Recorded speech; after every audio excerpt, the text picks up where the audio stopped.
2 minutes pour comprendre. Aujourd'hui, on vous parle de la ménopause et surtout de comment se préparer à la ménopause. Quels sont les points sur lesquels on peut agir? On en parle avec vous, Karine Dupuis. Vous êtes docteur en pharmacie et experte sport santé. On va évoquer 3 points.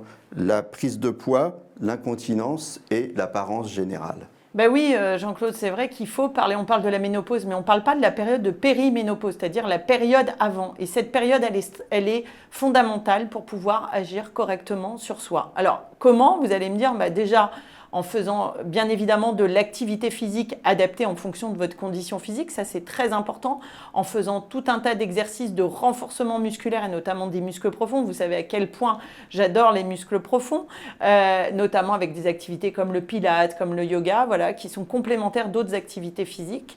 Et puis, il va falloir aller regarder au niveau respiratoire qu'est-ce qui se passe. Pourquoi? Parce qu'un mauvais positionnement de votre diaphragme, qui nous sert à respirer, peut au moment de la ménopause, engendrer de l'incontinence. C'est pas tant que le périnée alors le périnée se relâche, bien évidemment, en lien avec la chute oestrogénique, mais c'est en lien aussi au fait que le diaphragme est trop en bas. Donc il faut rééduquer les gens à bien respirer. Donc diaphragme pour l'incontinence, oui. Exercice physique pour l'apparence, oui. La prise de poids, vous avez une statistique? Oui, l'assurance maladie notamment dit que pendant cette phase, notamment de 42 ans à 50 ans, les femmes, pour 20%, prennent en moyenne 1 kg par an.